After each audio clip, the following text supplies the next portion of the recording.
When I say I need Jesus to fix it,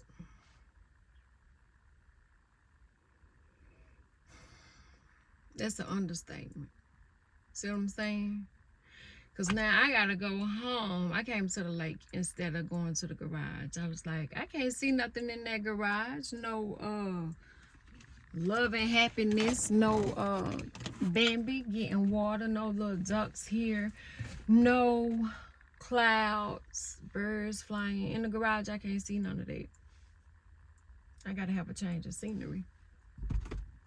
It's the ADD, ADHD, neurodivergent. Neurodivergent or neuro? Neuro. It's neuro. Like neuro with the head. Okay, I got it. I got to be out in nature sometime, but it's getting cold. And this is the same dam where the snake jumped out on me last November. It ain't the same area, but it's the same. It's over that area over there. And I ain't in the mood to be running from the serpent today. I needed a word from God and a message. And so far, the only thing I came up with is I need to go watch Bambi again. Because Bambi loses his mother. I haven't seen Bambi. Did they remake it? I don't got my other phone in here. Where is it?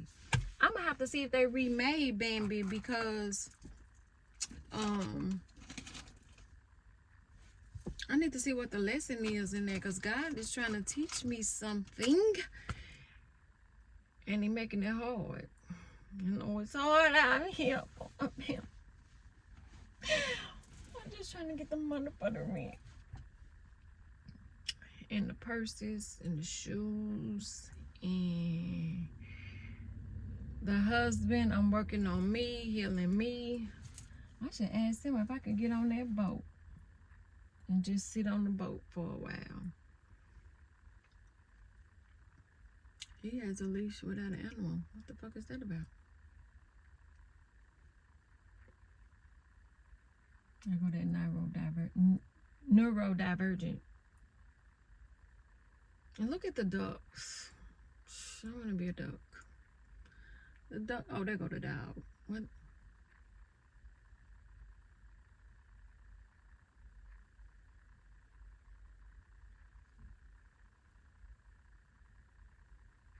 It's a good thing I ain't sitting now because dogs be coming up to me smelling me and shit, and I don't like that, and I'm allergic. And he all the way up there.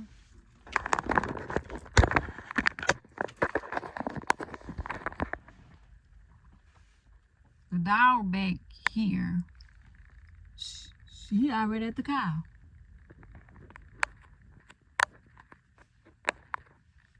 I can't zoom in this way. Something else that frustrates me. People don't be getting their dog and they be like, he don't bite. He ain't biting, but he invading my personal space and I'm allergic. Then when I get to doing all this and sneezing and stuff, you don't have no Benadryl, no Allegra, none of my kind of asthma medicine, but it's okay because that's what he do. Is that the message, guys? Don't go nowhere without my own allergy medicine. I keep me some in the purse, in the car, in the book bag. I just don't know what I'm going to do with myself. Because every time I start thinking I'm on the right track and I'm doing the right thing, other stuff be happening. God, what is you doing to me?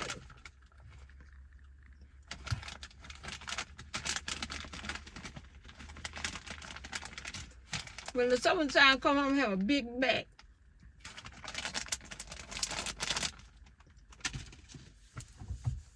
And I ain't even talking about the booty. My back gonna be fat.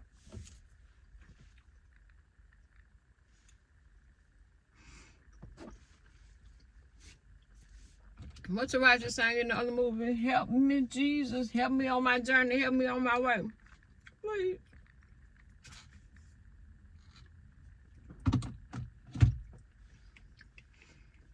And help me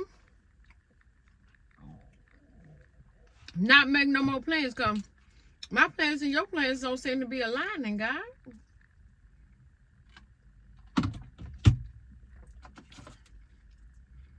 I be playing this over here, and you say, mm-mm. The only song I can think of right now,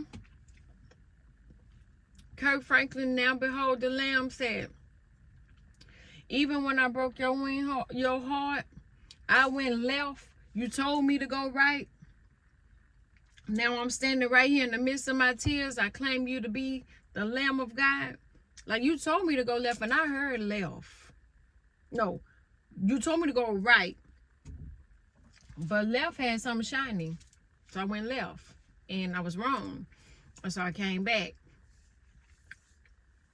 I am the lost sheep, the wandering sheep. I just wandering sheep. Is it lost or is it wandering? I've heard it preached so many different ways. You interpret it how you want to. The prodigal son, the sacrificial lamb, the one gold coin.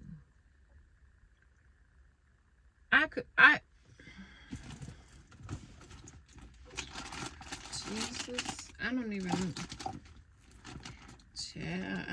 know. What's today? Wednesday. I got stuff to do. Like, I really had a whole, like, I was supposed to be finding me something to wear, trying to figure out my hair because I have a work thing at 2 o'clock.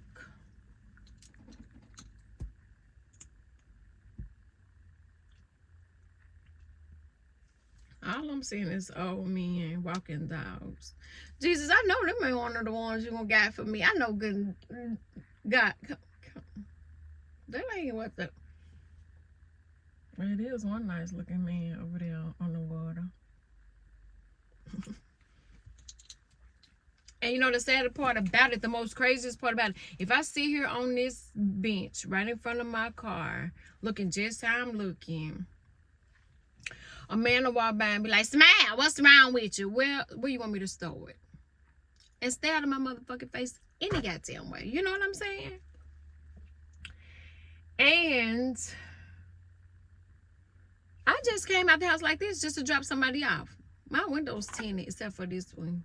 But if you look that hard through this one, you deserve to see all of this shit. My window's tinted, so you can't really tell if I look good or if I look bad. Now, I know how I look because I look how I feel. My hair's still wet under here. I still got on the plastic bag under here.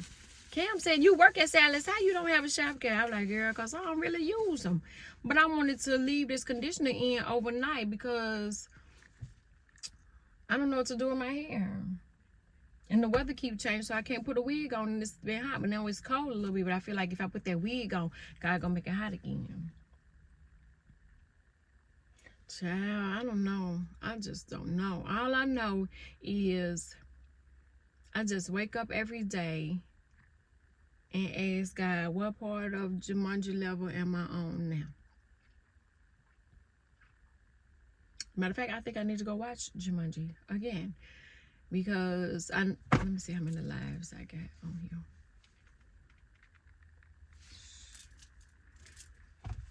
Mine probably somewhere I can't see on my back or something, getting checked off because I know I don't use about 4 of them.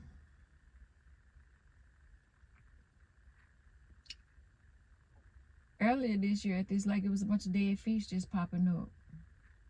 Just dead fish. Now all of a sudden they done disappeared. What the? God is trying to tell you something. What is he saying, God? It's like Jumanji mixed with The Matrix, which I ain't even seen. Mixed with a little, they clone Tyrone.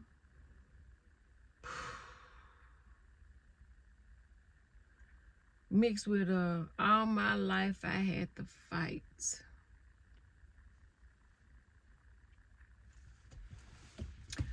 But one thing I do know, God wants my tests and my testimony to save the next young black single mom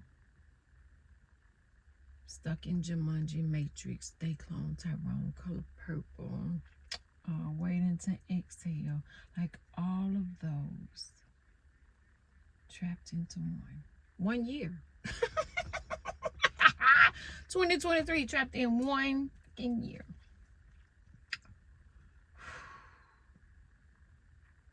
If I didn't know how to swim, I'd go drown myself in this water. But it's too cold and the water dirty. And I got shit to do today. So who got time to schedule that in? I got shit to do. Child, I don't have no idea what to wear. What am I gonna wear? Because when it get cold, I just want to throw my Uggs on every day with every outfit. And my Uggs look good.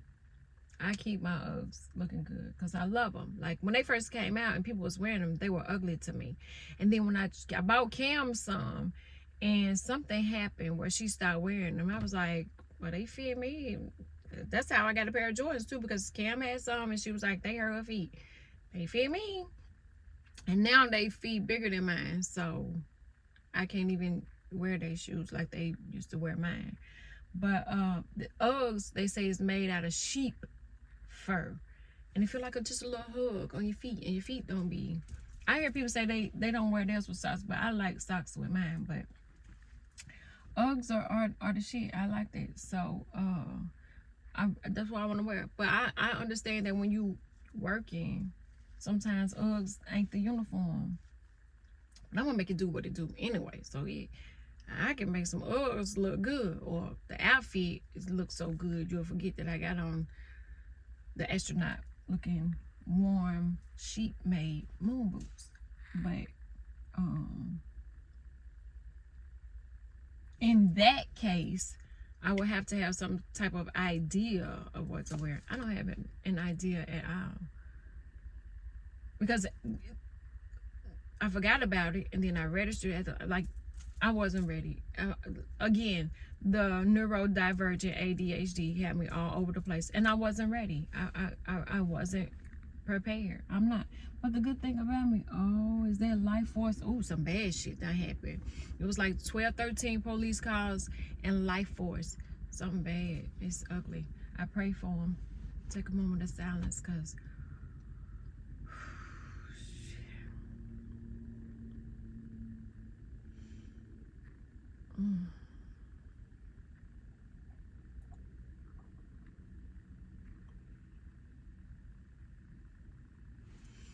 I pray for whoever is being affected by that, and I pray that everybody is safe and healthy. I pray for all of that, because so much has been going on lately in the city, that in the world, that we do need to take a moment of silence and not only be present in the moment, but also grateful and give thanks. Because of all the stuff that's that happened this morning, nothing is really crucial. I mean, it is to me, but it's not really crucial to where I should be complaining. And it's not really complaining as much as it is getting it out. But I know that I'm still blessed, and I'm grateful for that, because somebody got it worse. Somebody got it better too, but somebody has it worse. So even throughout these complaints, my brother's favorite song was I Won't Complain.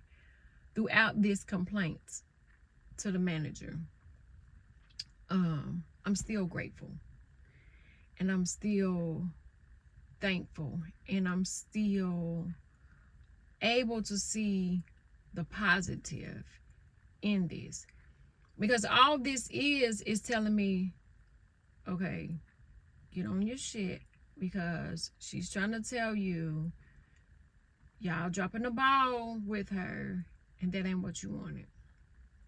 Yes, I was too old when I had her, but I wasn't really too old, but I was like done, and then and I was too old, and then my other two were older and stuff, and he had one that had graduated high school, So he had an adult and then he had a newborn. And so she has just been the one. They say the baby just get away with everything. And I've seen it. I feel like my mom and dad was like that with my little brother, that they just let him get away with everything.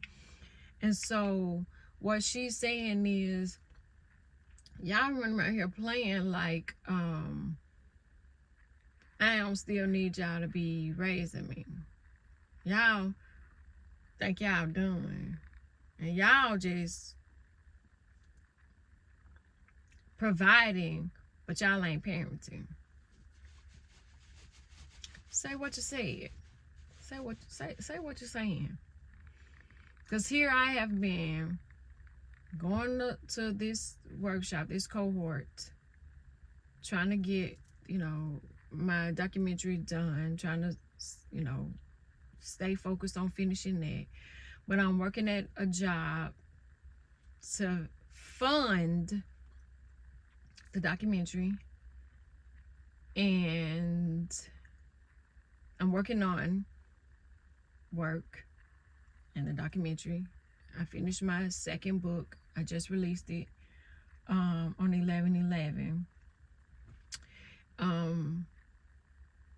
I'm helping Cam with her business, and I'm trying to, I thought I was there for Carrington, but then I see, so her birthday's in February. So for her birthday, I did cupcakes in the classroom. I did a birthday dinner, and then I went back and did a Valentine party.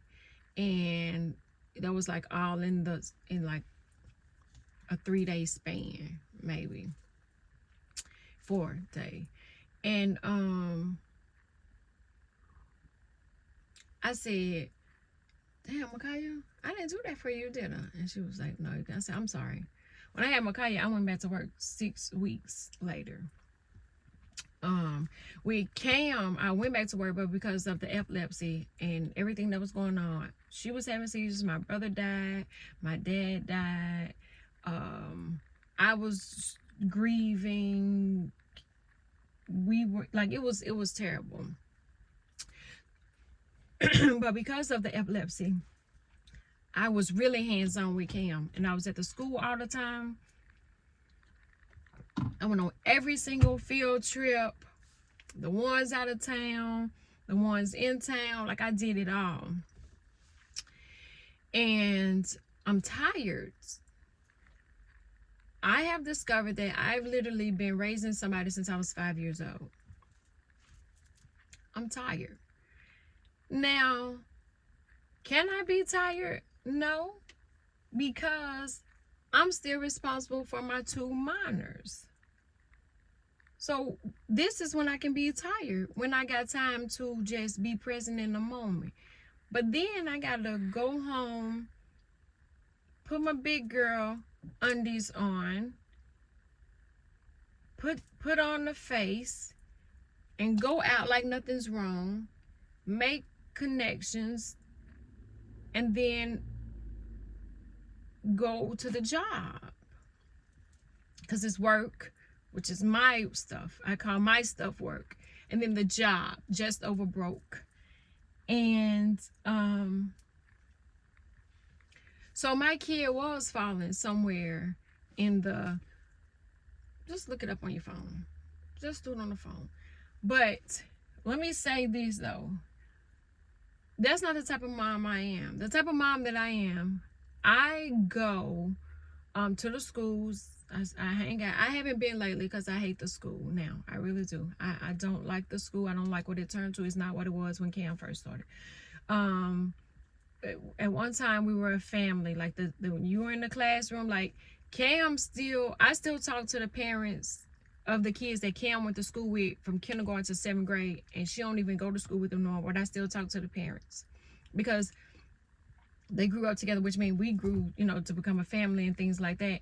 And then some of the kids are in the same grade. Like a lot of them, they had a lot of kids, but and so Makaya had one of the kids in their class, a couple of kids, and then some siblings was in Cam class, and now some siblings in Lala's class. And so So I haven't been up at the school. I haven't did any pop-ups. I used to do pop-ups all the time. Pop-up. Another reason why I don't do pop-ups is because me and the admissions lady had a thing going. And last year, it was a big, nasty blowout where I was ready to just knuckle up with her outside. And I don't even do that. But but I understand they don't want just anybody coming in the schools. I get that. Keep them safe, even from me. But I don't do that. But I do one-on-one time with the kids. Like even with Carrington, her and I went to Florida, just the two of us. I've never done that before with the other two. She and I went to see Beyonce, just the two of us.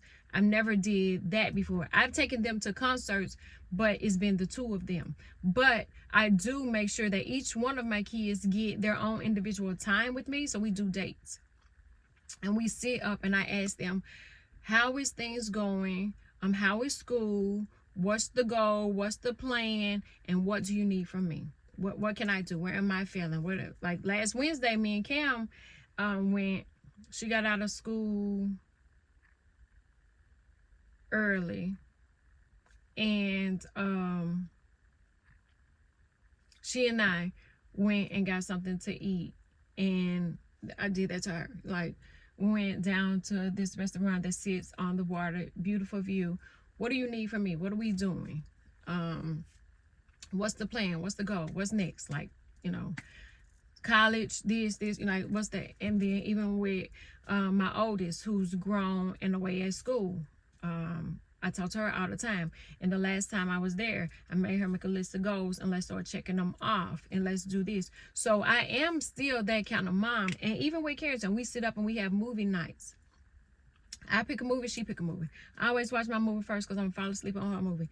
She puts me to bed. On the weekends, that's their time to decompress because I understand you've been at school all week. So the weekends, and that hasn't always been the case because Makai used to play softball, Cam used to play basketball, Carrington had gymnastics. It was always us doing something, constantly moving, constantly doing something on the weekends, but I still gave them their time. Half days, mental health days. I do believe that the kids need mental health days.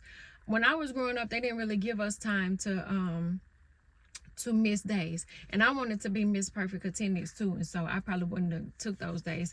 And the Capricorn that I met, he was so proud that he had an award of perfect attendance all the way through. So I give my kids mental health days. It be days that I wake up and I be like, I don't want to get out this motherfucking bed. I don't want to be bothered. I don't want to answer this phone. I don't want to move. So I understand that because kids are little adults, I understand that they feel that way too. So I give those days. I give them that grace. They're allowed to have. I just don't want to think. I do that. I do. I believe in it. They in the school give them a couple of days a year where you can say that they did something. I don't give a fuck. We are living in a time where even kids are unaliving themselves. Okay? Not on my watch. Because even with everything Carrington is going through, I take full responsibility for what I am not doing and for what I am doing because I'm her mother. I can't take accountability for what his role is and what he should do in this, but I'm taking it because if it go bad, it's all on me. If it's good, well, you know how they go. But we're not married. She's being raised by a single mom, split parent household, however you want to see it. If you look at the picture, if they didn't know him and he wasn't involved and things like that, they would think that it was just me and there was no daddy in the picture. Turns out she looks like him, and so they know that, and it's me that they be like, you sure you her mama? You sure her mama ain't? It's her daddy? So, whatever I did not do and have not been doing lately, I gotta sit back and I gotta take responsibility and say, oh, okay. Cause see, the video that I made yesterday, I let you know I was sterner and more disciplined with Makai. She was the first, and I was a teen when I was determined not to let anybody statistic us Oh, she being raised by a single black mom. And mind you, when I had Micaiah, I went to school, I worked, and with each kid, I've always went to school and worked, but I've always been a different kind of parent.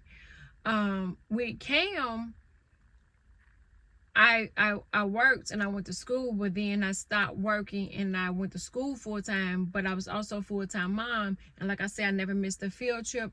I never missed an event, a project, all of that. So Cam probably got the best version of me on top of my game, because it was, well, I could sit there in her classroom and I can do my homework, or I can, you know, this and then. And then there was times where they would have half a day, but I wouldn't. So baby, guess what? Y'all finna go to the college today. It's been plenty of times when I had to take them to events. And I watched a video from 7 years ago that I did when I first started blogging. And I said, Cam, was you the recorder or was it Micaiah? Because baby, they got to work too. Child slavery, yes. You want to eat? And I told you, they don't eat regular food. They eat good. So I've always had to be doing something to better myself for them.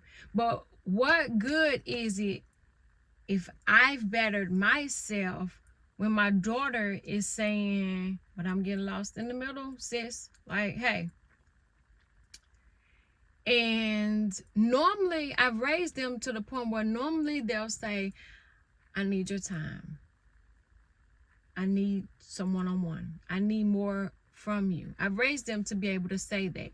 But the thing in doing that, Micaiah can text and say, I don't really want to be bothered. And I'm running. Because I know what that means. I need. And Cam, I have to force it on her. But she still want it. But she don't want it in the way that the other two want it. And the baby of the family is my favorite. I love him so much. And I don't play about him. And he know that. And he told me, he said, Ain't it, don't get mad, but I hit somebody at school. And I was like, what do you do? Because I'm ready. Don't play with my baby. That's my heart. And Lala is more physical. So she wants to, she's always up under me. Like, baby, I seen somebody post a video saying the child with the invisible umbilical cord, it is her, she is it. We attached. And that's okay. So when she wants to, she'll come up and she'll just let me know she needs to be held, and she wants just that. And so I drop whatever I'm doing, and I just hold her and I rub her and I soothe her and I reassure her of whatever it is that we're talking about at the time, or if it's something that went wrong at school, or the daddy was yelling, or so many different things affects her differently. But now I got to figure out this school thing, because I understand that being a creative, the way she is, she doesn't like to sit down in the classroom all day, and she doesn't like the parts of school that she's failing at. Like, she's failing because it's not her learning style. It doesn't get her excited. It's not what she wants. And as a creative, I understand that. So now it comes, I'm telling the dad that the school not working. We got to pull her out. No, that ain't, no. I said it twice. On the third time, I make my own actions. I do my own thing. Now, I've discussed it with you. We talked about it, but not really, because you said no. You just shut that shit down. Okay. Say less. But understand, most of this shit be falling on me, because you work and then you have a job and whatever else you do that is none of my business, because I don't give a fuck. And so when you can't, I have to. When you don't, I have to. When you ain't, I have to. So and we've always, I've never made a decision about anything that has to do with them without us having a discussion first. And it doesn't matter what that is. It doesn't matter if it's health, school, boys, clothes, shoes, vacations, field trips,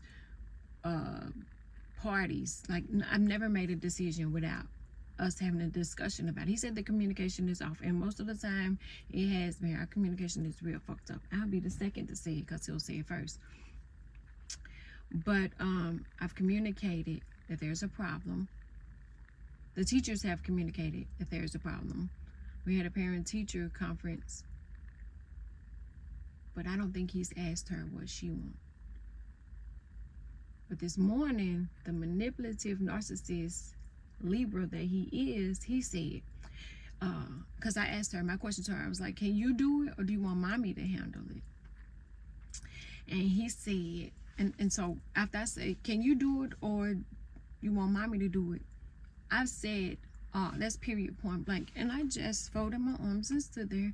And he said, because if she do it, she's going to take you out of that school. And you going to miss your friends and everything that you know.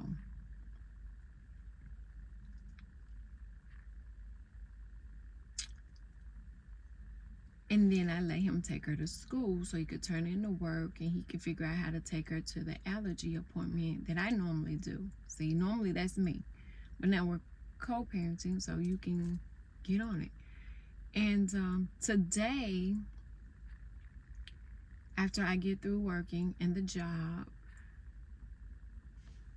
I get to sit down. And if she's okay with it, I might record our conversation, but I won't show her. But today I'll sit her down and we'll discuss what's best for her that she and I can agree on. And then we'll tell the daddy because he's not hearing. And it's okay that he doesn't hear because he is not a creative like me, like she is.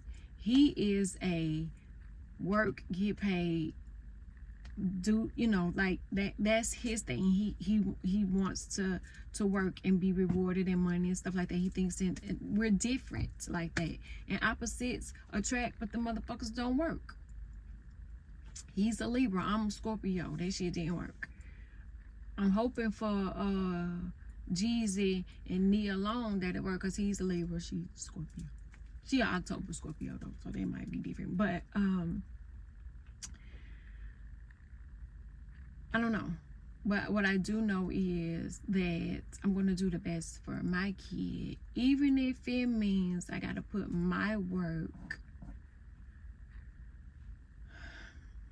not on the back burner, because I've done that for far too long. I've put my dreams to the side for far too long.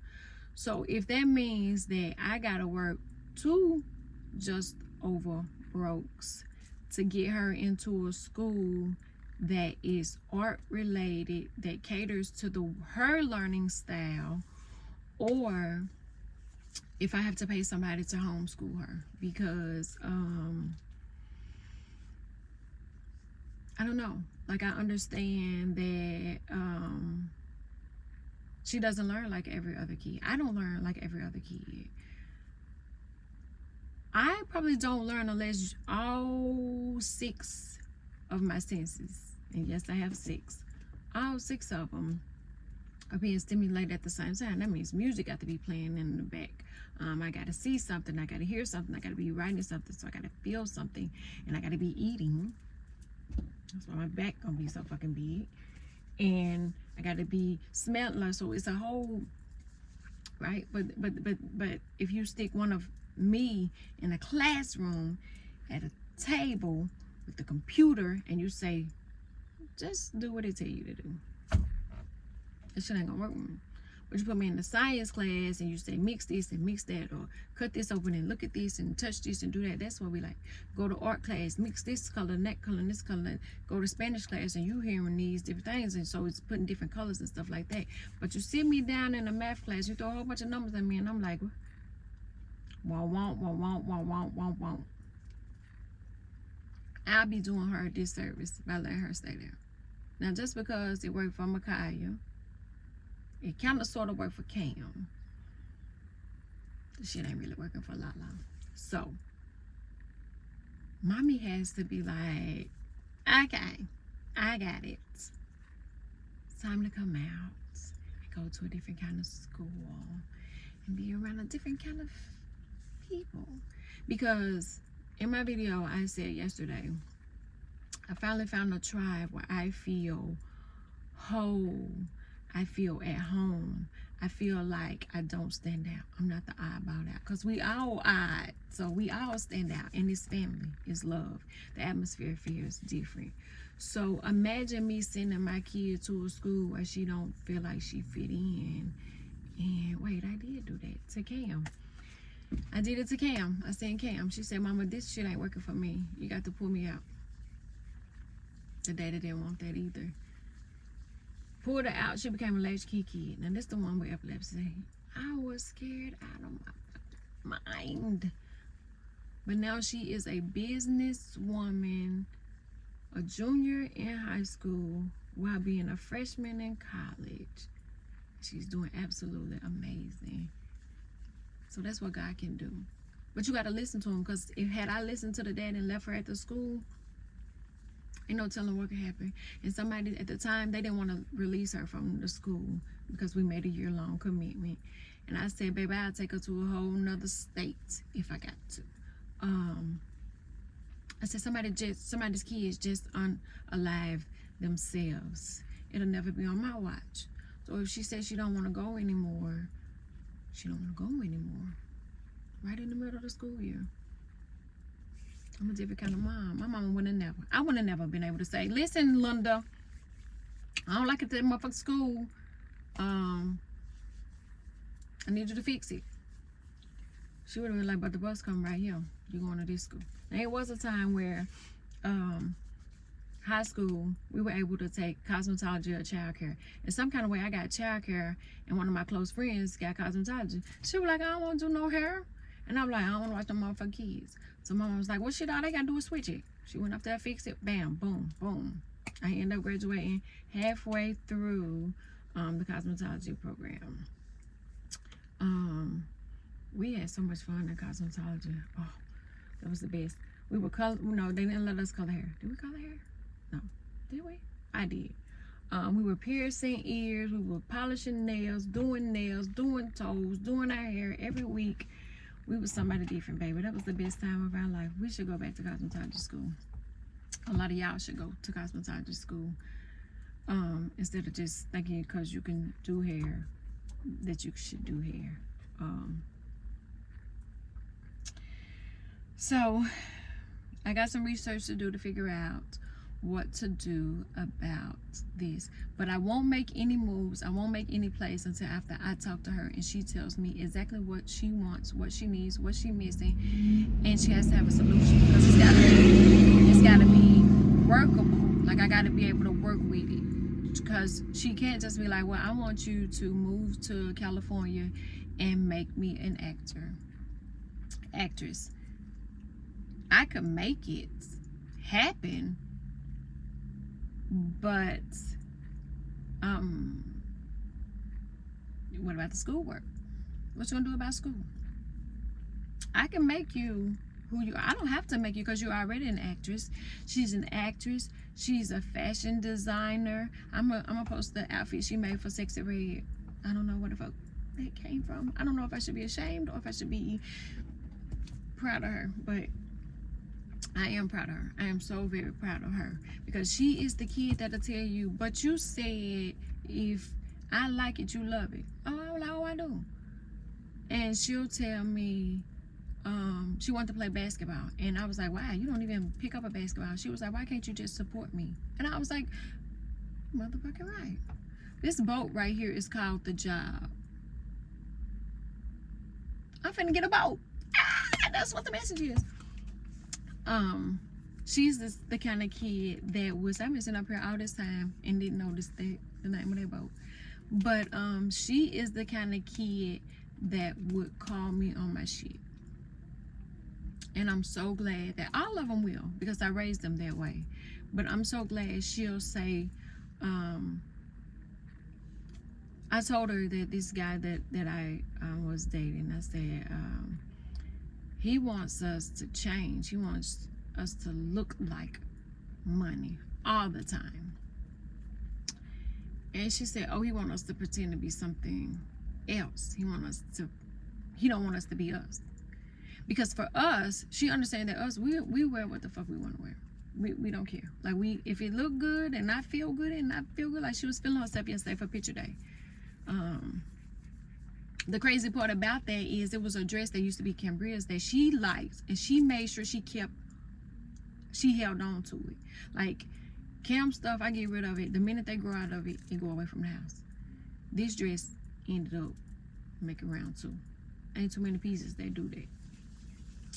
So, Carrington is definitely the type of person that will say, oh, he want us to change. And you cool with that?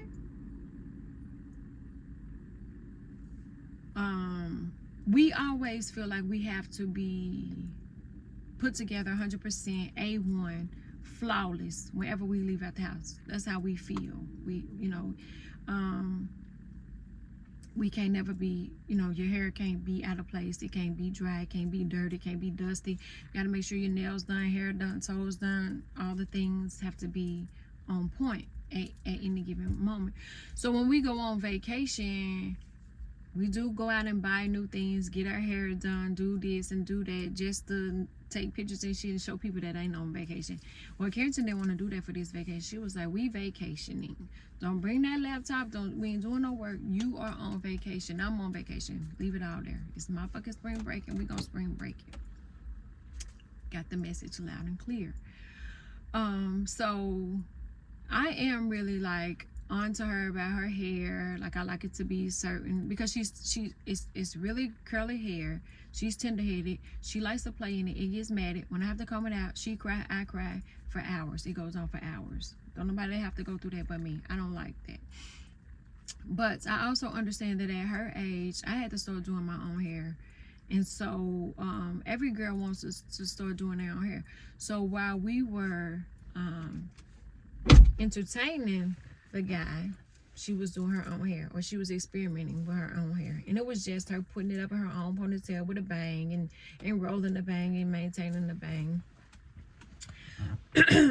But summer camp was starting the next week, and so I was like, I let you play in it, from the time school was out in the summer to the time summer camp started. So it was a good 3 weeks. And I was like, it's time for you to get it braided, because I'm not coming there every day, and you can't go out of here looking a mess.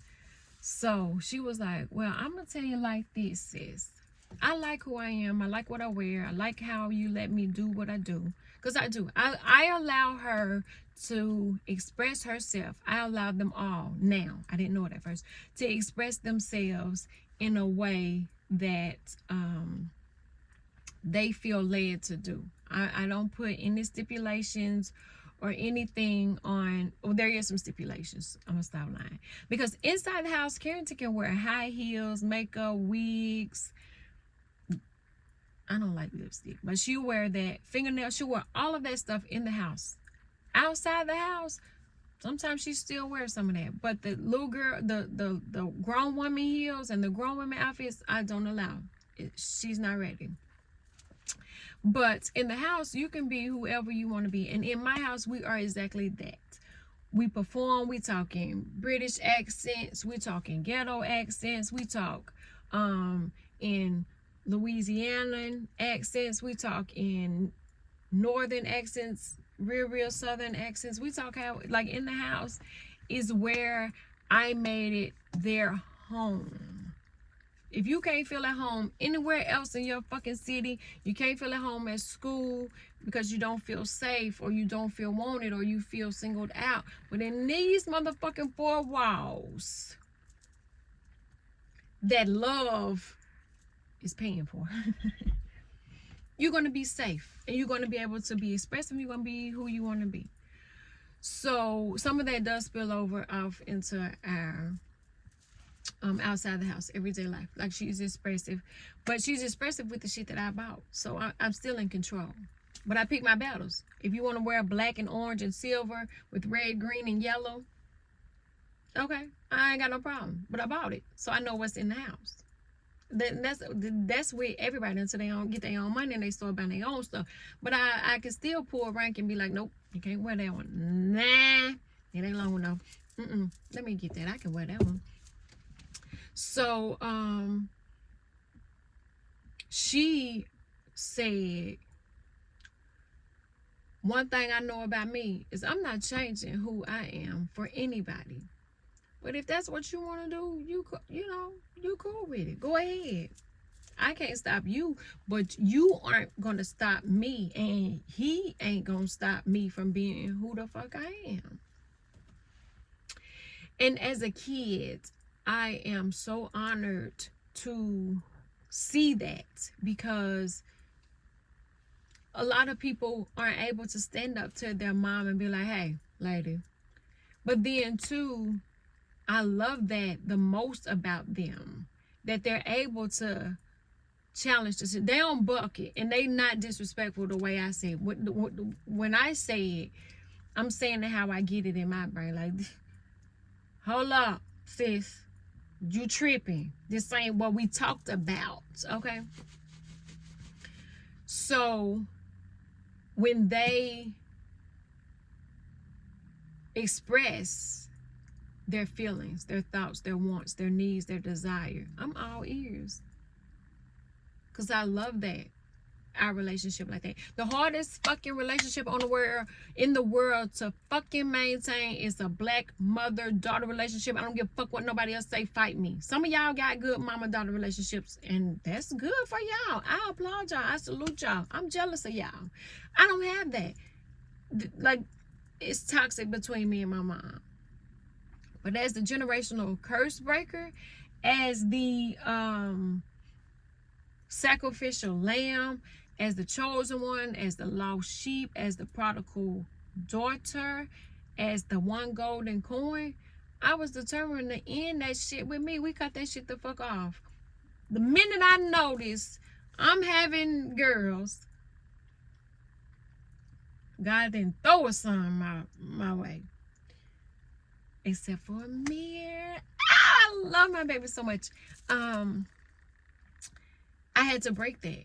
We weren't going to let that spill over in any other generations. And like I said, they do it with respect, and they do it with love. And then I'm able to show that love back, because that's how I raised them. My oldest will tell you, I never, ever, ever, ever talked to her like she was a baby. She said, when I was 2, you talked to me like I was 22.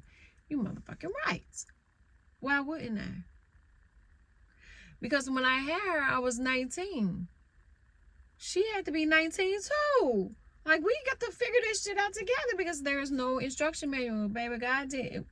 I used to get Cabbage Patch dolls for Christmas. Oh my God, I love to get a good Cabbage Patch doll. The Cabbage Patch doll had goddamn adoption papers in there. It had a name, birthday, this, then the third.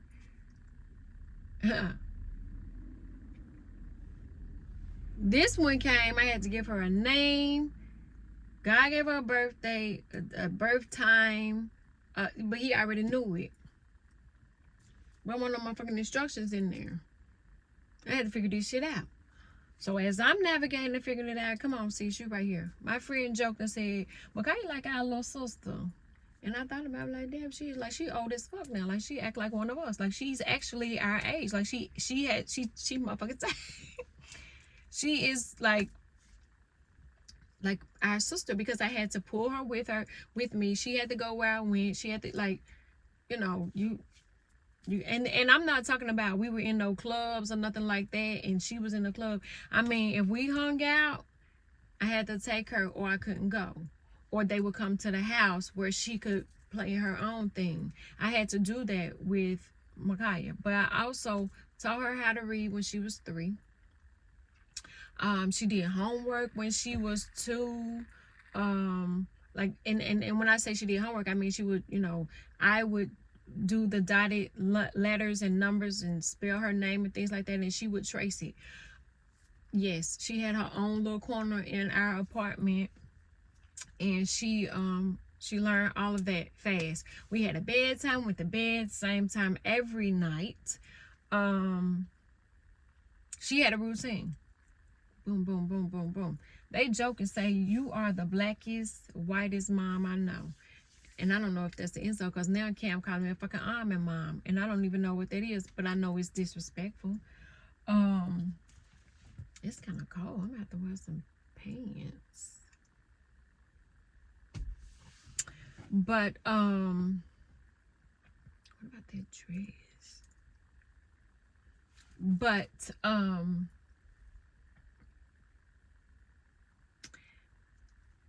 I prepare her for the things that she's going through now. I did do that for her. So,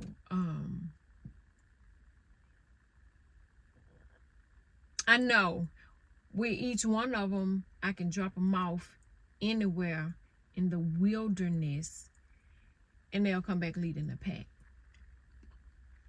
And I give the daddy credit too. When he does his thing, he does his fucking thing. Like, when they call, he comes. When I call, he comes. I'll never take away from the good dad that he is, because he is a great dad.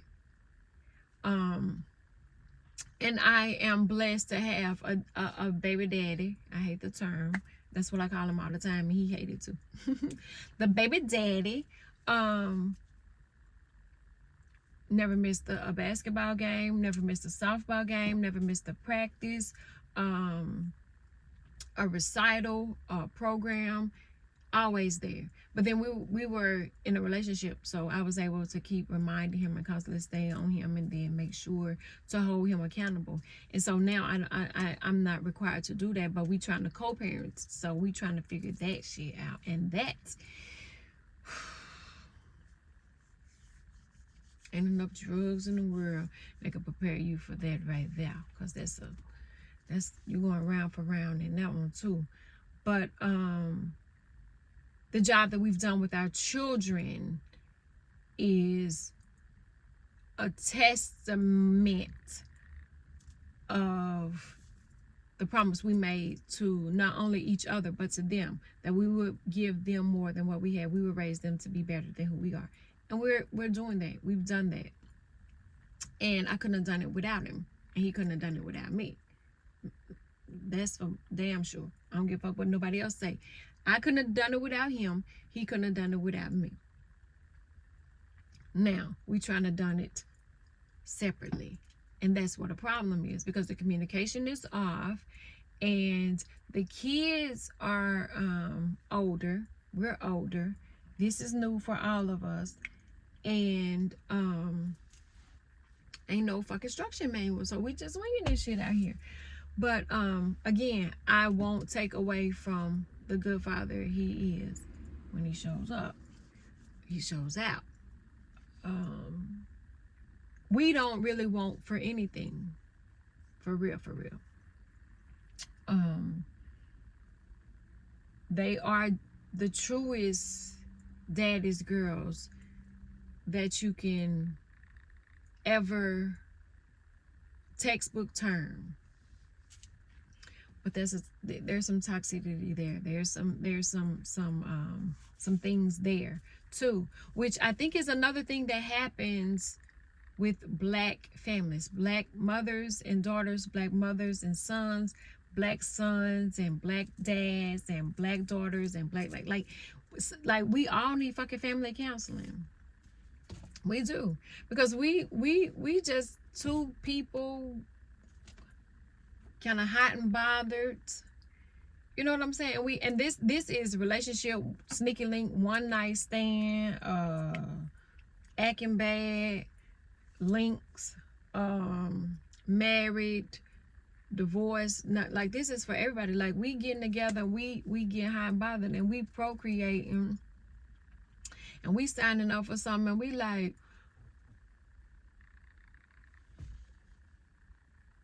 how we supposed to do this again? Like, what we do? I'm responsible for this life? Oh, jeez, God, this is hard. Because now you know the ultimate sacrifice. Because if you're a real parent, and a dog can give birth. A dog can get somebody pregnant. So I'm not talking about that. I'm talking about humans with emotions and things like that. If you, and you don't even have to be a blood parent. You could be a TT, you could be an uncle, you could be any of that. But you know the ultimate sacrifice, where you'll give your life. There's another deer. That motherfucker just popped out the ground. You'll give your life for this person. That's dangerous. Where did that deer come from? That motherfucker came out the ground for real. That there's no greater love than to know that you like I'm gonna go babble on y'all. For God gave his only, he ain't have but one, only begotten son. His only, like he didn't even have a spare.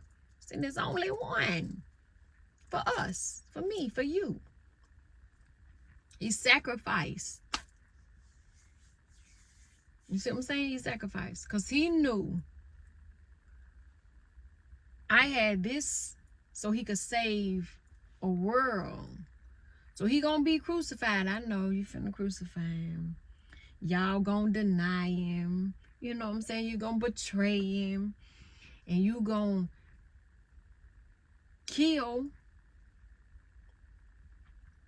unalive, my only son. The pressure of knowing my baby was born to be hurt. That's my favorite line from Imitation of Life. My baby was born to be hurt.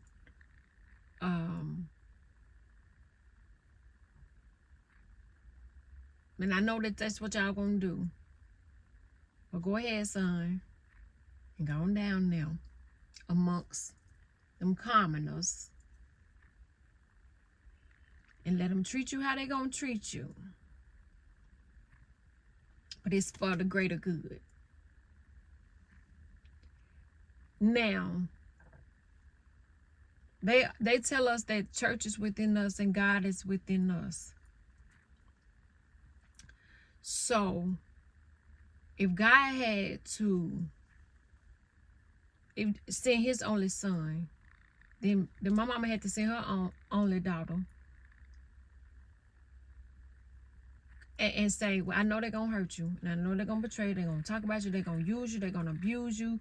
They're going to hurt you. They're going to break you. They're going to do everything that was already written before he put you in my womb. They're going to do all of that. Because, see, Mary and Joseph gave birth. Because I'm going off y'all stuff. Mary and Joseph gave birth to the virgin. She was a virgin. And then, because I'm a virgin too. So I understand that part. I'm going to take y'all that part. I'm a virgin. But that's sacrifice, where you say, I'm going to hurt on this end because I don't want them to hurt on that end. I don't want my great grandkids to hurt. So I'm going to take that hurt. I'm going to take one. And when Jesus died, he said, Father, forgive them, these commoners, these stupid, them, and the racists, and the KKKs, and the black on black violence, the police, the murderers, the gang members, the rapists, the child molesters, the abusers, the angels on earth, and the sinners and the saints. Forgive the white ones and the black ones and the green ones and the brown ones. Forgive all of them. Forgive them all, okay? Because they didn't know who I was. And then he died for your sins and mine. Okay? So, he said, forgive them. Shh. Throw it in the sea of forgiveness. Never to be remembered again. Forgive them, Father. And he died. And then they put him in that empty borrowed tomb. It ain't Easter, but know what I remember from Easter Sunday. They put him in that old borrowed tomb. But on that Sunday, when they went The stone was rolled away. Now, I don't know who could just move a stone real easily, but, you know, I'm just little princess, little hood princess. I can't roll no stone away. Unless my child was in there, then I'm rolling the stone. I'm going to roll the stone, rocking and rolling, Papa Bus roll song, all of that.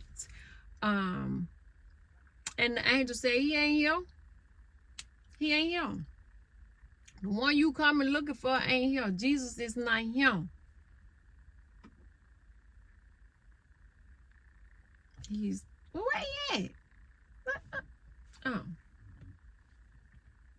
We didn't know he was. We didn't know it was an angel. I always hear Christians say, never turn away a soul, because you never know when you entertaining an angel on earth. I was listening to Sarah Jakes and her mama and grandmama, and they was on stage. I didn't go to Women Evolve. I want to go next year. Somebody tell Cousin Sarah, I want to go. I want to be on stage. Can I be on stage? She said who she used to be. She said she's still in the game with a pimp stick and everything. She said, I'm still in the game. You know, I ain't out the game. She said when she couldn't get up and yell, she could wave a stick. She said who she used to be. She ain't no mom. Stop chasing off the young girls for what they wear, for what they look like. Because they need, like, I don't believe in the whole Christianity thing in the way that everybody else do. And that's okay. I took a picture with a white guy. His name is Eric, but I call him Jesus. I'm like, you look like that white Jesus picture that be on the programs, be on the church and stuff like that. So I cut up with him. And so, oh, I lost that one. She said, stop chasing off. There's a generation of women that you've ran off from the church.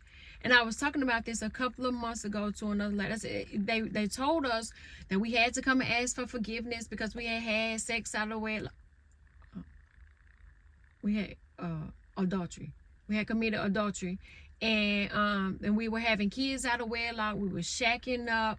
We were sinners. We were whores. We were alcoholics. We were drunks. We were prostitutes. We were all of the things that is the reason why my generation does not break the doors of the church open down a whole lot anymore. Sometimes you can find a church that'll pull you in and nurture you just where you at. And that's what Sarita Jakes was talking about yesterday. She was saying, and this wasn't yesterday, I just saw it yesterday. She was saying, welcome them in. Don't worry about what they look like. Listen to their heart and their soul and their story and see how you can help. That's what you're supposed to be in the fucking church for. That's what the church is for. You're supposed to be the building, because the church is supposed to be in you. What y'all Christians say, you is the church. And where 2 or 3 are gathered, that's what y'all say. I'm going off what y'all say, okay? Because I too know what it feel like to either be tricked into going to a church or to be pushed out of a church because of how you dress, how you look, your lifestyles, the choices you make. I understand that. But I also understand that I don't have to be in the church building to do God's work.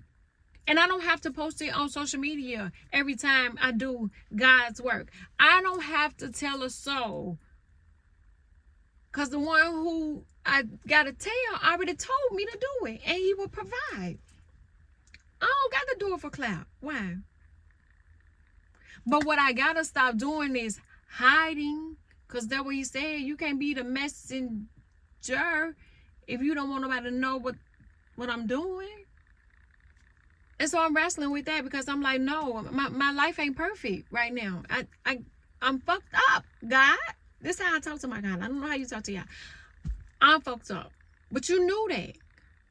I don't want people in my business knowing that this is how I have to come out the house, because the morning was fucked up and it's my fault because I was shaking up. I had kids out of wedlock. No, but seriously, it's that he told me to go right. I went left. So now he like, turn around, and I'm going in circles. No, God, no, God, no. I don't want these people in my business. God, no, they can't know that. No, God, I'm going in circle. And he said, right.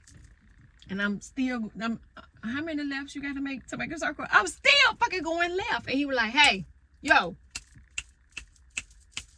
And I'm hard-headed. That's my problem. I'm hard-headed. And I got ADHD and neurodivergent. And this is all new to me. And he's still saying, yo, come to the right. Come to the right. Come to the right. Well, all the time that I'm going in this left circle, I'm doing his work. I'm just doing it in this circle. Still going on this merry-go-round in the left.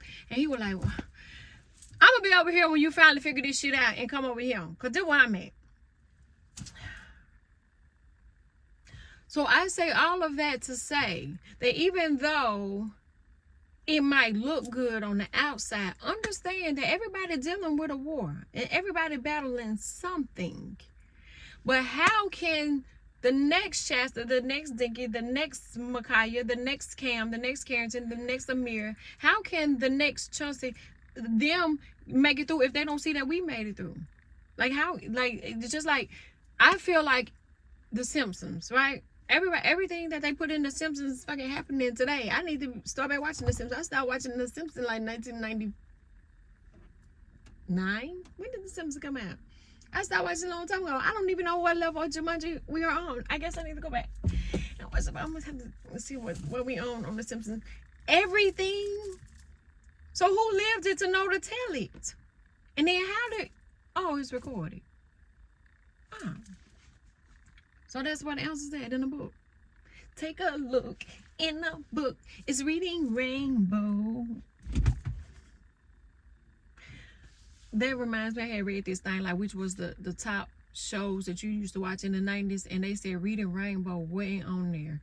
And people were fucked up about that. Because I learned Reading Rainbow. And we also learned about the bill, how to make a bill. I forget the name of that show. But if you is probably 39 and up, you know how a bill is made. You might not remember it. Play the song. I bet you start singing it. No lie. No bullshit. But there has to be breadcrumbs dropped. And I'm gonna say this one and then I'm gonna go because I gotta figure out what I'm gonna do to my hair. I always say, everybody call themselves the black sheep of the family. Well, I'm black enough. And then I heard somebody say that she from Baltimore. I love the way she talk. I love to hear it. I haven't mastered the Baltimore accent yet, and I'm scared to practice on it. I need a real Baltimorean to teach me how to do it. I don't think that's what y'all call yourself, but I just gave y'all a new one. She said black means be lack. She don't like that one, so don't call me black anymore. I don't want to hear that. But I never would say I was the black sheep of the family. I never would say that. I would hear people saying, I was like, what the fuck is the black sheep? I don't want to be the black sheep. So I coined myself the sacrificial lamb because I had to be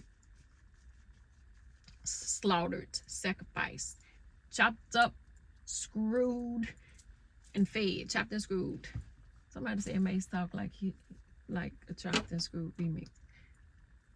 That's my ADHD. But I never called myself the black sheep. I was a sacrificial lamb. But I knew that being the sacrificial lamb meant I had to be the curse breaker. I had to be the one to stop some of this shit from spilling on over to my kids, which is the ultimate goal that they say we're supposed to be doing, is leaving a legacy that will feed your kids. That's what y'all said in y'all Bible. In the version you read, it might not say it like that, but in y'all Bible, it says we are supposed to leave legacy. We're supposed to leave inheritance. We're supposed to leave something other than bills. We're supposed to leave land. We're supposed to leave wealth. And wealth can be different for anybody, okay? So I knew that was my job. That's what I signed up to do when I decided to come to earth. And Jesus forms me, because when he formed you, he knows, so he got to know that you know too, because you were signed up for this. Because when he told Jesus, go on down there, baby, this is what they gonna do to you, this. So I had to be that. And y'all, in y'all Bible, it say sacrificial lamb, prodigal daughter, coin, lost sheep, and maybe had a little lamb, that was who I was sent to be. And when I said I couldn't buy a son, God said, yet one coming. I said, what? I said, it is? I'm gonna get one. I'm about to go back. You got 3 chances to get this shit right. I'm giving you 3. Okay? 3 chances. 3. Because my mama and them always say, I can't wait till you have a child. Gonna be 3 times how you is. And they are. So that means if I'm motherfucking awesome, I'm the sacrificial lamb, I'm breaking curses. That means 3 times 3. That means we coming harder than ever. Beyonce on her internet said her great-great-grandchildren already rich. That's a lot of brown cheering, because that's how we talk when we're serious, on your Forbes list. That ain't our list. That's your, that's a big old, great old list. And so the way I see it is I'm out here in y'all, according to y'all Bible, though I walk through the shadow of death, which is the wilderness, because I don't know what the fuck out here. I don't know. Like these woods, I don't know what's out here. So I'm walking through this wilderness, like when the sacrificial lamb gets wanders off. I'm walking through this valley of shadow of death, but I don't fear no evil, because you with me. Psalms 23. I'm gonna break it down for you. You with me, and I ain't gonna get it in order because I done memorized it and forgot it so many times. You with me, and you protected me. So I'm walking through this. And then you said the weapons would be formed, but they wouldn't prosper. But they formed, and they hurt. They you know, knocking your back and stuff like that. They hurt, but they ain't gonna win. They ain't gonna prosper. But they gonna be formed. They gonna be attempted. They gonna be thrown. You gonna hurt. You gonna cry. You gonna fall. You gonna stumble. You gonna roll. You might get shot, stabbed. You gonna die, like Jumanji level. But I got you, because my rod and my staff protecting you, because I anointed. I'm a little old. I ain't even. I'm a little old. I'm a little anointed. I anointed your head, and your cup runneth over. But what I am gonna do, I'm gonna allow you to pave this wilderness and cut some of this down and leave a pathway and breadcrumbs, so that them generations, you able to say, this way, baby, and you able to shine a light so that they know great grandmama made it this far, but she prepared me with all the stuff that I can take it even further, and then they could go even further, so they could carry the baton. But what I'm gonna do for you, daughter, because you were so loyal, you were so faithful, you were so grateful, you were so determined, you were so dedicated, I'm gonna prepare a table for you in the presence of your enemies. That you said, Father, forgive them. Because according to the prodigal son, y'all went and got the fattest. He got the fattest of cow. And I don't even eat meat. I'm pescatarian. But somebody at the table may. So I'm like, okay, Daddy, give them the fattest cow. You know, give them the fattest pig. And the oxtails. And the pig feet and the chitterlings. Like, give them a Thanksgiving. God. Dressing, potato salad, greens, collard, turnip greens, you got your chili, sweet potato pie. Don't forget your banana pudding and the peach cobbler and your red velvet cake. There's another deer. That's 3. My stuff come in 3s. fix it all for them. Let out, get them a patty pie, and let Cardi B put some of that whipped cream on top of that. Give it, serve it to them. Let Diddy get the deli on. Let's get Nas with the Hennessy. Oh, please deliver Nas. Let's prepare this table all the way from here to where you want your table to go, baby. Just prepare that whole fucking table just from here to there. In front of those that you asked me to forgive, you said forgive them because they don't know. They don't know. They ain't know. Forgive them. But sit at your table full of things that you can't even eat, but you just want to feed everybody else. Cause y'all Bible said he could feed a multitude. What was it? 2 fish and 5 loaves of bread. I can't even feed 5 people with that, but he fed a multitude. You hear me? From here to there. Yeah. Come sit at my table. Everybody talk about how people won't let you sit at their table, they breadcrumb you. And I've been at these tables where they don't really want you at the table, and they'll let you sit behind their table, and they'll feed you a teaspoon at a time. At my table, everybody eat. What Nas said, I'm on my personal chef, everybody eating. Now I read where he trying to get the hip-hop pioneers their money. What? Everybody eating. Come to my table and sit down and eat. Feast. Get full. What did he say? King's disease, gluttony, eat all of it. Because I can't eat it. But I'm never hungry. Because I'm always eating cookies. But y'all have to, what's the reason? Stop judging. What Pac say? Only God can judge. Y'all trying to judge. Not understanding what we all battling something. The storm, they say you either finna go through, you in it, or you just came out. But if you just came out, you probably finna go into another one. Jumanji level 17. I say all this to say, never, ever, ever judge a book by its cover. Understand that my path is different from yours. My shit carry a lot of weight. Megan new song, Cobra, said when I make it was, I gotta make it because I'm feeding so many people. I can't take a break. I can't let them down because if I don't work, you know how many people can't eat? I hunt all day to eat at night because I gotta feed a multitude. Off of these 2 fish and 5 loaves, I gotta feed a multitude of people coming behind me. And they ain't just my kids. It's a multitude. I gotta leave a legacy. You understand? I'm breaking curses.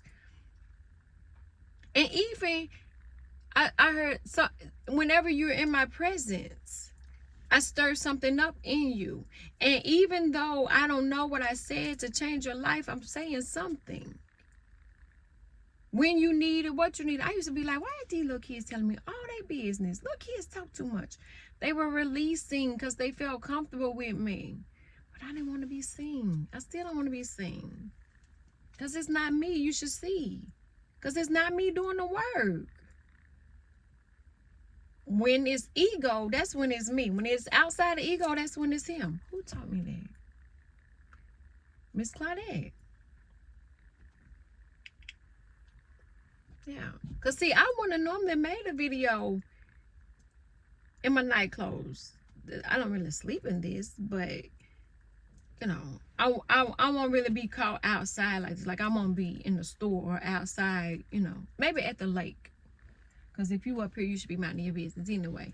But I do this. I get up and I do my runs and do my little things. Then I have to take a shower, and then I have to put on a whole persona, a whole imposter syndrome code switch person. Because one way at the job and one way at the work, because you got to get what they give, and they ain't giving it to you if you. So what am I doing? I'm going through this wilderness and I'm clearing the path as much as I can. So when the people that come behind me, like Harriet Tubman, when the people come behind me, they see somebody walk this way and they made it this far. So it must be the direction I need to go. But if this ain't the direction, I'm gonna go that way. But she gave me a flashlight. She put some floodlights up here. I got a Ring camera. I got a GPS. I have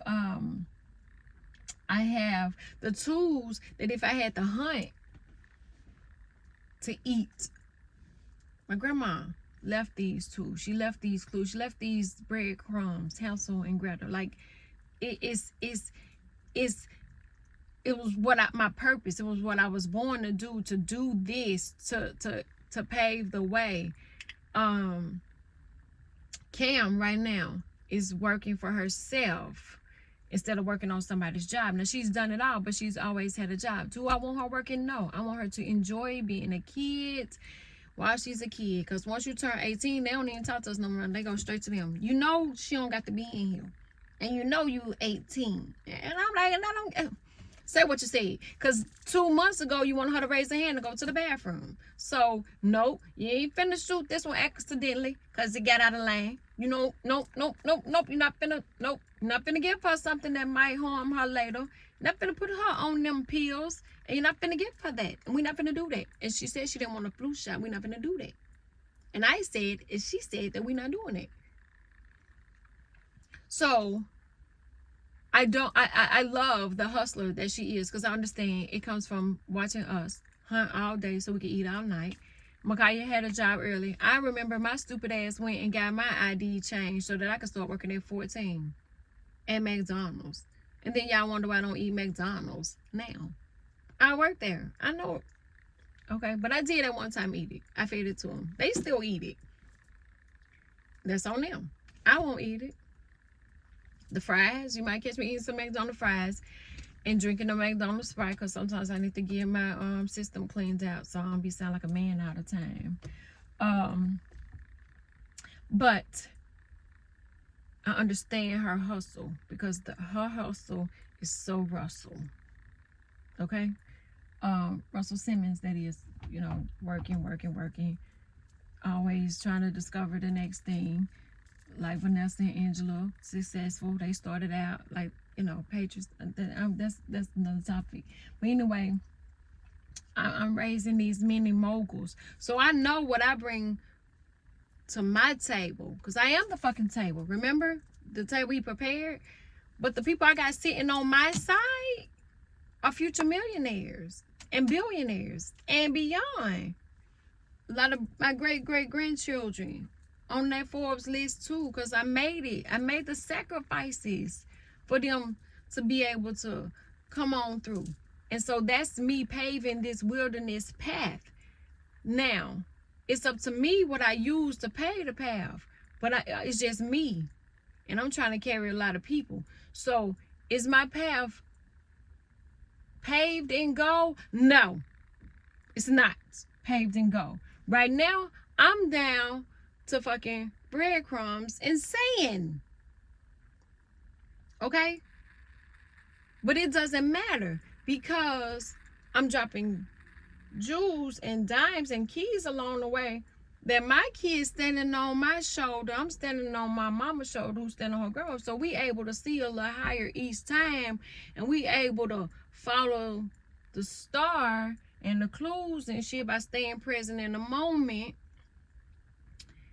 But we also giving to receive, because to whom much is given, much is required.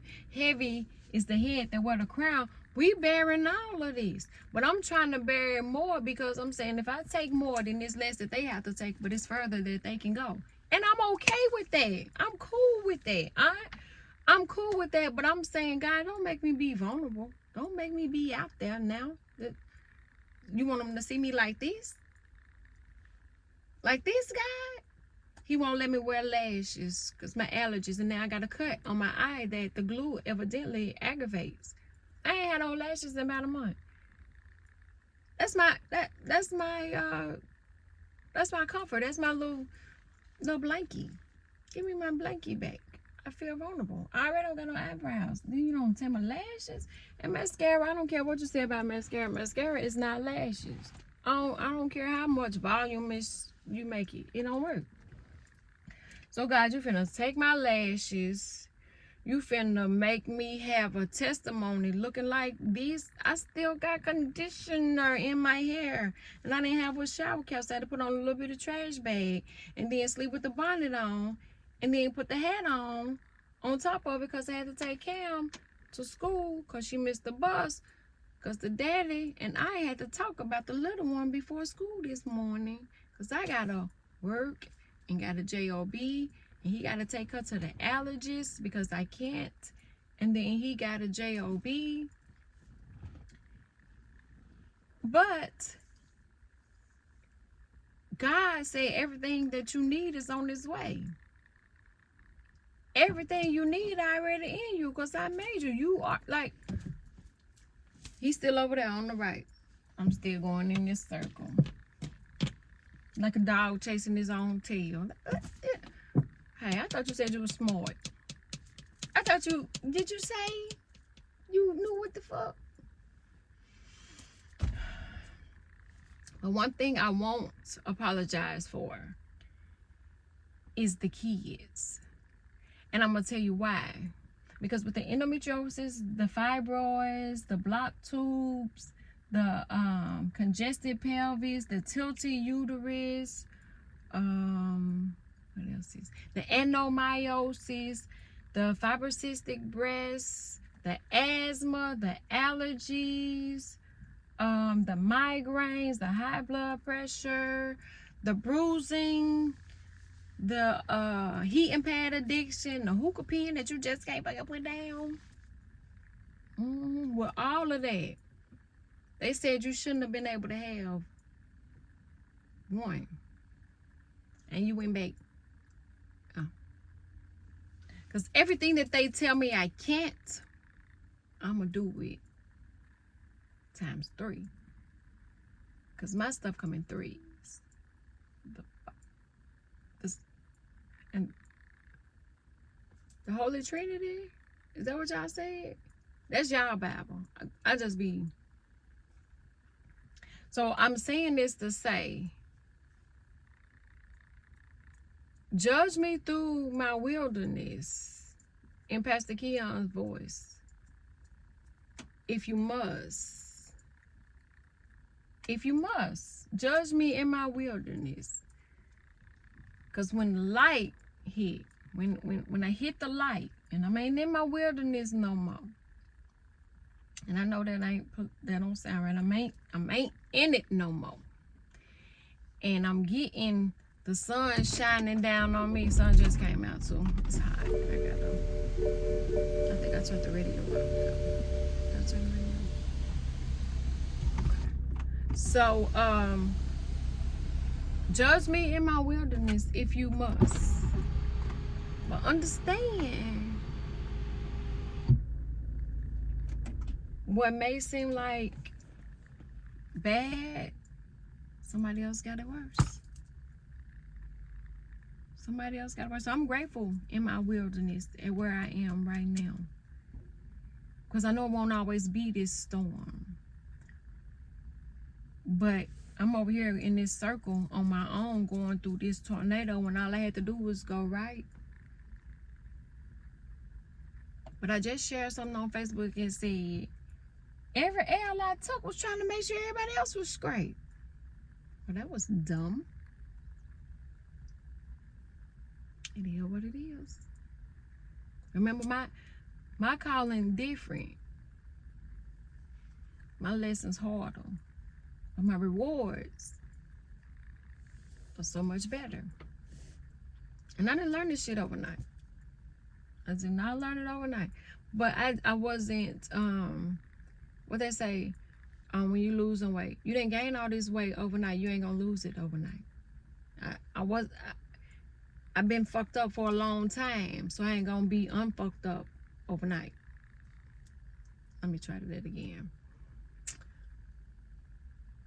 I was hurt and broken and damaged and mishandled, used and abused, loved loving, mothering. Like I was daughtering.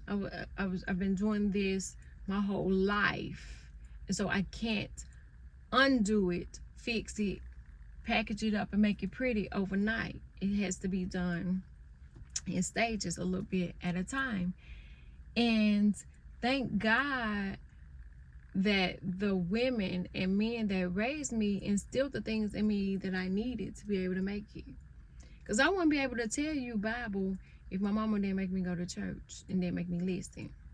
I wouldn't be able to tell you Bible. So I can make it make sense to you, the atheist, the spiritualist, the Baptist. I don't know really nothing about no other religions, just this one. I learned a little bit about Muslim, I think, from Sister Soldier books, but I know Bible. And I don't know it through and through, backwards and forwards and stuff like that, because my ADHD is making me zone out sometimes. But I know the part that applies to my life that I could see in 2023. And y'all keep saying who wrote the Bible. We don't even know who wrote the Bible, but what I do know is somebody had to leave a record for us to be able to refer to. And so, like I said, I understand to whom much is given, much is required. Heavy is the head. So I'm bearing the cross of trying to break some generational curses, because I think that's what God was doing with Jesus when he sent him. He was breaking generational curses, right? He suffered and went through so that, yeah, me or you or them or they. Forget them. Oh, he did it for who? Us? Me and you? Oh, well then we good. We're good. He died so that we would have everlasting life and more abundantly. And then they washed us clean of all our sins. And once you've been washed with the blood, then it's through and through in the sea to be forgotten and never to be remembered. But then you want to remember it when it's convenient for you. Oh, no, you can't do that. Because I didn't remember yours. I didn't hold yours against you. I don't give a fuck about yours. Let's just say that. I ain't got time to worry about yours. I'm trying to figure my shit out and clean mine up. Everybody should just mind their own fucking business. Sound like to me. Because if God forgot it, why you remembering it? Is you better? Oh, but that's Bible. But that's Bible. We don't talk Bible.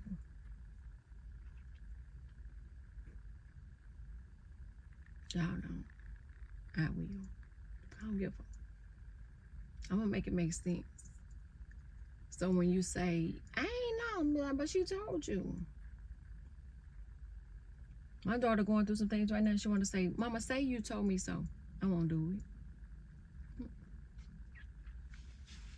Because God didn't do it to me, and he forgave me. So I ain't finna, I can't hold shit against nobody. Because what if he held all my mistakes against me? But I'm holding them against me. Why? Start over. It was in the sea, never to be remembered. And I think that's what Corona did to me. He threw some stuff in the sea, never to be remembered. And so if you wrong me or you cross me now, it's something new. Because I forgot the shit in the past. Everything from 2020. So I don't remember none of that. Like from 2019, shit. Amnesia. But before that, we had bad memories. But we used to go remember telephone numbers and beeper codes and beeper numbers and stuff like that. Can't do it now. And we ain't even supposed to be attached to these goddamn cell phone, because we ain't had cell phones all our lives. Somebody said something about the website, internet about to go down. What am I gonna do without internet? Exactly. You heard it out. Say this motherfucker be fucked up. That's what you're gonna be. And it is right. We all be messed up. Yeah. So, stop judging. Mind your business. Clear the path. Break curses. Leave legacy. And come sit at my table. It's enough room for you too. I ain't gatekeeping. Everybody can eat at my table. Why not? God prepared it. It ain't mine. It ain't gonna. What y'all eating at my table ain't gonna make me hungry at all. I don't eat it at all. I don't eat none of that. They said, "What you gonna do for Thanksgiving?" I'm gonna lay in my bed. Cause what y'all eating, I don't eat. I ain't going nowhere. Hello, goodbye. What I'm gonna do? Thanksgiving ain't for me anyway. I need to be working, right? Yeah, got it. Cause the job got me working every day, but that day, you hear me? So I would love. Matter of fact, I might just chill out, cause I would love to play some cards and talk shit and listen to everybody. Cause I don't even play cards. I just like hearing them do it, cause they be gambling, and I'm not playing with my money like that. So I just like to watch. So I may go and watch some people act a fool. Maybe that's what I'm missing. Maybe I don't need to just lay around. I need to watch people at the tables eating and see that King's disease, that gluttony, where they get full, but they take place to go. My other mother, she said, we need a good old Thanksgiving where we pretend to love each other and sit down with each other. I said, them was the best, wasn't it? They were. When everybody pretended to love each other, they wore their nice little outfit and shit. Everybody cute, got their Jordans on. Everybody got their hair done. Fresh, knotless, slick ponytails, lace fronts, lashes, what? Thanksgiving ain't just no time to sit around and eat turkey. We finna stun on our family. We finna bring our new boo out, show them off, finally let them meet the family, see if they like them, if they feeling them, if they ain't.